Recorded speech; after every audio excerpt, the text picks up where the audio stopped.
Welcome back to Sticks Tricks. I am Sticks. Today we're doing a how-to video on how to install the heated upper and lower crash bars on your Aprilia Tuareg 660. These are the tools you'll need.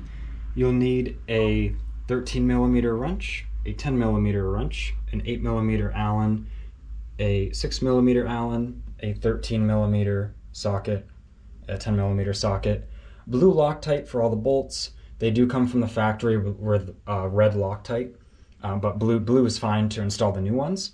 I like having a paint pen so you can mark the heads of the bolts after you torque them, and then you can see if they've moved. You should check the torque of all these after like riding 50 miles or so. You may need a breaker bar to loosen these bolts, some of these bolts in the first place. And then you will need an extension for one of the bolts, and then, you know, a ratchet to turn. So now going over the hardware in the kit. So these are for the upper bars and these are for the lower bars. So the upper bars, if you are only installing these, then you'll use all of this. But a note, if you're installing both at once, which is what I'm doing, you do not need these two bolts with the thicker spacers here. Because if you're installing both, you'll use these because they share the same mounting point in this area, and the spacers on the lower bars here, they're thinner because when you install the lower bars and then the upper bars, they're designed to be used together. So the thickness of the flange of the metal on the lower bars will make up for the lack of thickness on the spacers with these included. I hope that makes sense. But you would only need to use these bolts and spacers if you do not have the lower bars, because this makes up for the thickness of not having the lower bars mounted. So, like I said, this is all you'll need to install both uppers and lowers if you're doing both together. So now let's get onto the bike and look at the areas we'll be working on. Okay, so I have these laid out. This is the right side lower engine protector and upper crash bar here, and then this is the left side. Sorry for the lighting here in this shed, but yeah, this is the left side crash bar, and then the left side, you know, engine protector. So big disclaimer here, do these one side at a time. Do not go around and remove all the bolts. These are the engine mounting bolts, so if you remove both sides at once, who knows if the engine's going to shift or even start to fall out. I highly recommend, and he'd tell you this as well, do only one side at a time. So for the right side here, the bolts we'll be working with is this engine mounting bolt, this engine mounting bolt, and then down in here it'll be this 10 millimeter bolt right here. Okay, so first we'll want to remove this 13mm mounting bolt, and then this 10mm mounting bolt down here. A note about this one down here, this one I see people have some trouble with online with kind of getting access to it. There is room to insert the wrench from the bottom of the bike. So all you gotta do is do that, and just make sure you put the right amount of pressure so you don't strip this, so it doesn't slide off. But that's all you gotta do. There's plenty of room if you come up under the bike behind the exhaust. Now that we have these three mounting bolts removed, they were Loctited in with red Loctite, so definitely at least use some blue Loctite. And they weren't, I was using my breaker bar, but they weren't crazy tight. These aren't huge bolts. I don't have any torque specs. I couldn't find any actually. So don't go crazy torquing these, but that's what the Loctite's job is for, is to resist loosening once they are, you know, snugged in there pretty good. So use your discretion with that, with kind of the torque specs, and kind of feel it out depending on how hard they were, you know, to remove. But now I've got the new bolts prepared.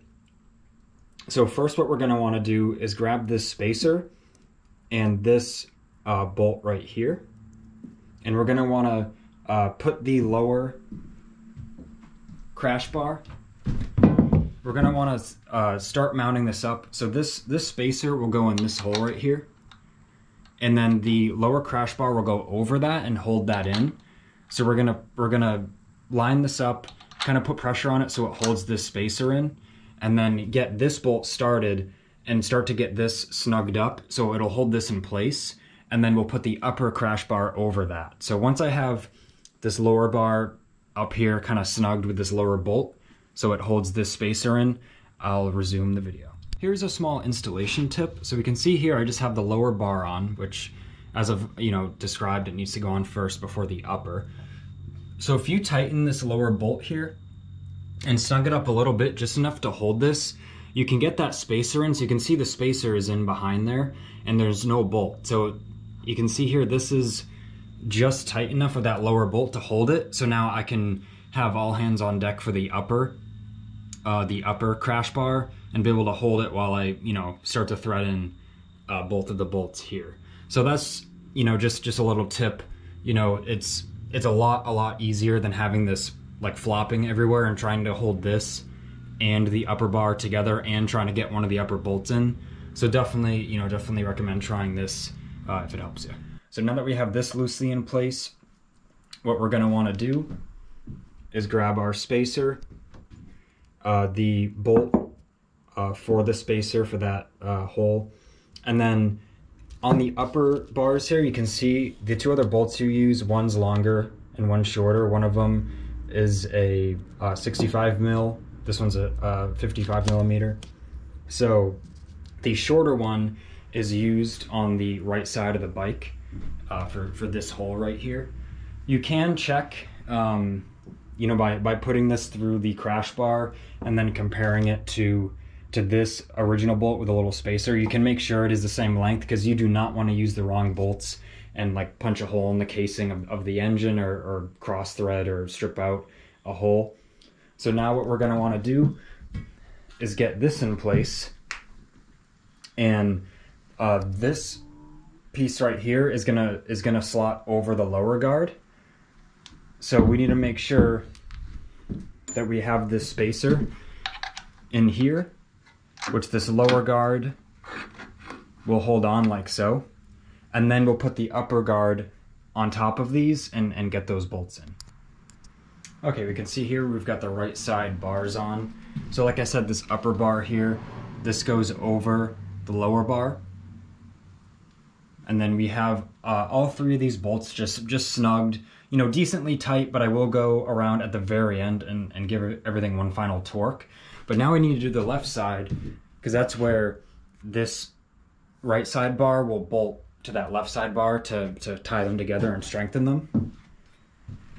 And a note as well, this lower bar, this is the hardest part of the whole job, is getting that 13 millimeter in, threaded in after you have the other one removed. It's just it's an incredibly small area. I've read of some people even like dropping the exhaust, which I don't think it's worth it to do that. It did still only take me like 10 minutes, but that is a pain. And just don't give up, just persevere, it is possible. And then if you have a ratcheting wrench, it'll make this way faster. I don't in that size, so it just took a while to get it in slowly, because there's not a lot of movement area in there with the wrench. But now that we have this right side on, we'll move on to the left side. Okay, so now on the left side of the bike, I apologize for any lighting problems. This is the dark side of the shed. So you're gonna be working with this 10 millimeter bolt under here behind the shifter area. So this is where you'll need the 10 millimeter socket with the extension, just to get in there. And then same thing as the other side, this 13 millimeter engine bolt and this 13 millimeter engine mounting bolt. So same thing on this side, we'll get these three bolts removed, and then we'll mount the lower bar on and mount it on, just getting it loosely in with that bottom bolt to secure it. So then we can get the spacer behind this bolt and then top it off with the upper bars and then get the remainder bolts in. Okay, now that we have this upper crash bar installed, like I said, over the lower one and then both bolts in. Don't tighten anything up yet with these two upper ones. You want to have a little bit of play in this upper crash bar, because now we need to make sure they line up with each other. You can see they're slightly off. So I did just loosen the right side of the bike a little bit, the original side we installed, to get these holes to line up. So you don't want to have to like wrestle these together and then have uneven pressure with that bolt through there.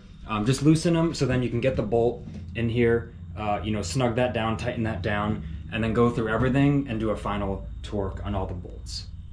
So now that we have everything on and bolted up, this is the final product here.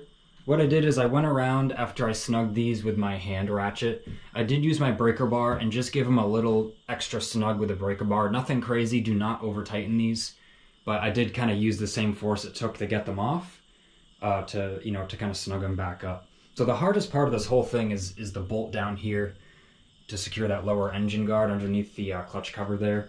That was the hardest part of the whole thing and really took the longest to try to get your hand in there to get the new bolt threaded. And then, use the wrench to tighten it slowly. I didn't have a ratcheting wrench. But overall, I'd rate this like a 1 out of 10 or a 2 out of 10. If this seems daunting to you, please just take your time and try it. It's very doable, even if you've never turned a wrench before. Okay, so after you torque everything down, that is the final product. You have the lower and upper engine guards. You can see how it looks kind of in the cockpit here. Thanks for watching. I hope this video helped you in some way. If you have any questions, please leave them below and I'll do my best to help. And I'd appreciate it if you left a like and possibly subscribed if you want to see more videos like this. But I hope you have a fantastic rest of your day or evening.